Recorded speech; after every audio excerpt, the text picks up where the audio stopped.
let's start with some changes going on here on our local media scene that may have an impact on the television viewing audience and will definitely have an impact on us here at the School of Journalism. Last week, Dean Mills announced Stacey Woelfel will leave his post as news director at KOMU-TV to head up the new Jonathan Murray Documentary Journalism Center. If you'll remember, Murray, known for his pioneering work in the reality television and documentary genres, gave the university $6.7 million to start the center and develop a degree program. After more than 24 years in the role as news director, it'll be a tough one to fill, one that executive producer Randy Reeves will assume on September 1st. Reeves has been at the station since joining the faculty in 2003. Talk for a minute about the role of a news director in a newsroom and the kind of impact that person has. I mean, it depends on the market size, of course. I mean, in some larger markets these days, a TV news director is more about the budgets and the money and the promotion necessarily than the news coverage. There are people below him that handle that or her. But in this instance, in a smaller market like ours or a training place, the news director really sort of sets the standards, the policies for what kinds of stories are going to get covered. You'll remember we talked a week or two ago about the coverage or lack of coverage of the folks coming in, Westboro Baptist Church people coming in. That was a decision made by the news director, and those kinds of policies can make a difference in what people see on the air. And I think, what you're going to see here is because, Stacey has been there for such a long period of time. You're talking 20-something years.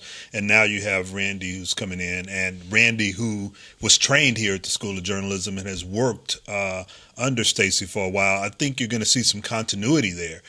But I'm pretty sure that at some point Randy's going to try to sort of build his own reputation as news director at KOMU. So you won't see any initial changes, but I think down the line you may see some subtle changes. And that's not an easy thing to do. I mean, think about it written slightly larger here at the journalism school, where we have Dean Mills, who's been here for 25 plus years, and he's stepping down. Do you want to be the person coming in after that to build your own reputation, your own legacy? Very difficult thing to do.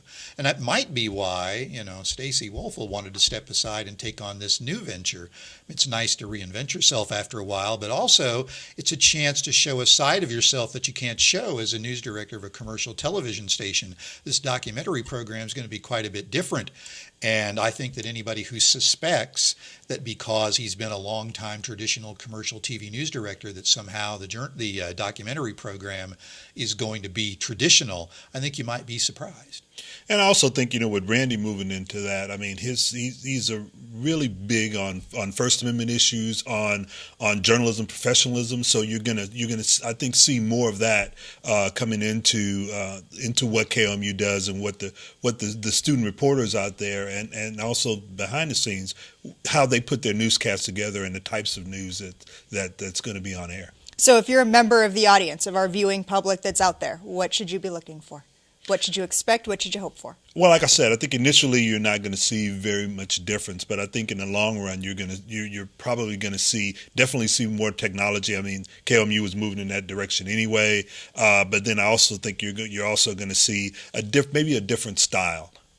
I think you're also going to see that even more so than Stacey, Randy Reeves is going to have to deal with the changing relationship between the networks and local stations and the expectations that people have for local news. Does there need to be more in-depth coverage and less focus, even less than KOMU puts, for example, on sports? I don't know. Are they going to have to worry about whether or not the networks sever their relationship or change it radically between them and local stations and what that means for the economies of local TV news operations?